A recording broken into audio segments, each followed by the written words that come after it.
On the first access to the platform, a message will appear asking to confirm sound notifications from the web page. Once confirmed, let's wait a few seconds and the map will load all data in real time. On the map, we can clearly see precipitation and lightning detected worldwide. The lightning strikes we see were detected in the last 15 minutes, and they are color-coded based on their age.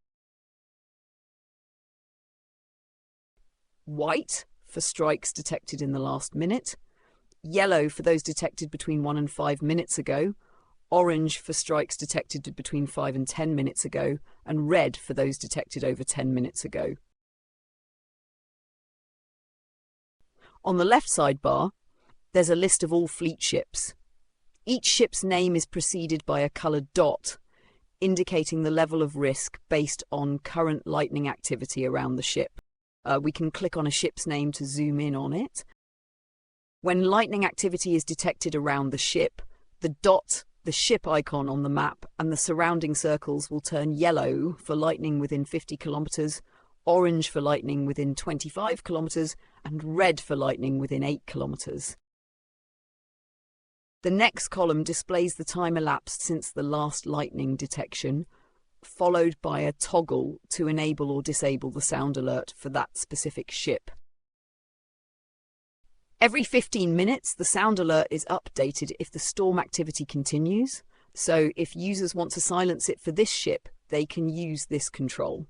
Users can also silence all sound alerts using the control at the bottom of the list.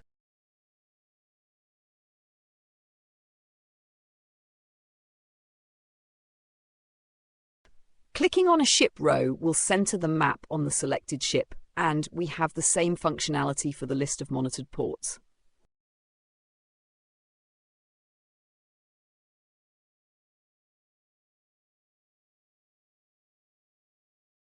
On the right sidebar, we have controls for map data display. We can select real-time mode, currently selected, or archive mode.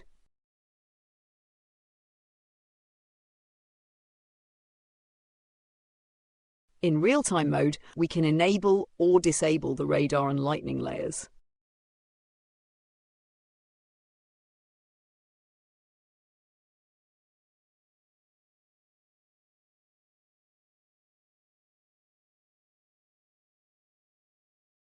There's also a feature to check the predicted movement of thunderstorms when they're well organized.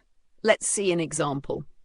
Click on Lightning Threat Zones, move to an area where there's an active storm, and click on a spot with lightning strikes. The system will display the predicted movement of this storm cell, showing data like direction and speed. Each orange cone represents the forecast for the next 10 minutes. Here we see 6 cones in a row, so the system shows a 60-minute forecast of the storm's path. If there were only 4 cones, the forecast would cover only the next 40 minutes. This depends on the storm's size and intensity. Now that we've seen real-time mode, let's move to archive mode.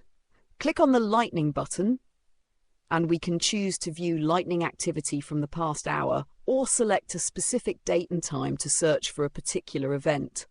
Searches can go back to 2016. Select last hour, then click on the map in the area where we saw active storms earlier.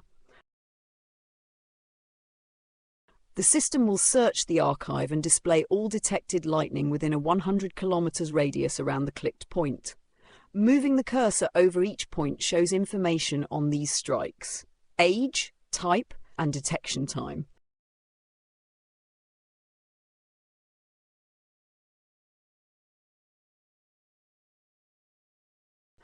The various colours are explained in the convenient legend in the lower left corner, showing colour codes for real-time and archive modes.